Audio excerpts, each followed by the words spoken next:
बगुला और सांप की कहानी। एक बार एक सुंदर व सुशील लड़का था जिसका नाम अनीश था। वह बहुत ही नेक और ईमानदार और दयालु था। वह सदा पढ़ाई में आगे रहता था। वह सभी गुरुजनों, अपने माता पिता और बड़ों का सम्मान करता था, क्योंकि उसे बचपन से ही माँ बाप और दादा दादी से अच्छे संस्कार मिले थे। दादा दादी उसे बचपन से ही वीर पुरुषों और धार्मिक ग्रंथों की कहानियां सुनाया करते थे। इसलिए इससे गांव के सभी लोग उससे बहुत प्रेम करते थे और उसकी पीठ पीछे सराहना करते थे। अनीश एक दिन कहीं बाहर घूमने जा रहा था। घूमते घूमते वह दोस्तों के साथ खेतों की ओर निकल गया।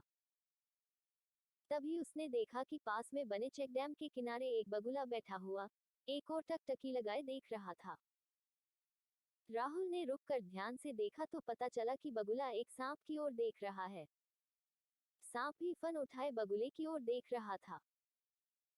लेकिन न तो सांप भाग पा रहा था और न ही बगुला सांप को पकड़ने की हिम्मत जुटा पा रहा था। अनीश अपने दोस्तों के साथ बहुत देर तक देखता रहा।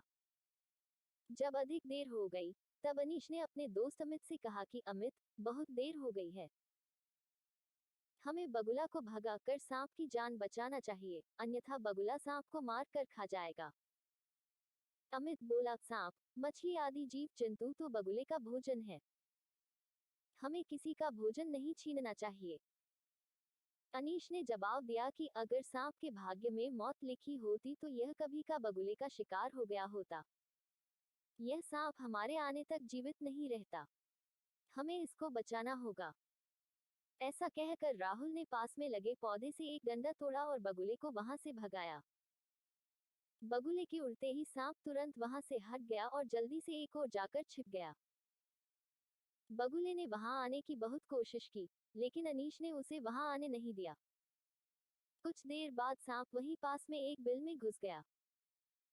अब अनीश निश्चिंत हो गया और दोस्तों के साथ खेतों की ओर चला गया। वहां जाकर उसने हरी हरी मटर की फलियां तोड़ी और उन्हें लकड़ी इकट्ठा कर आग पर भूना।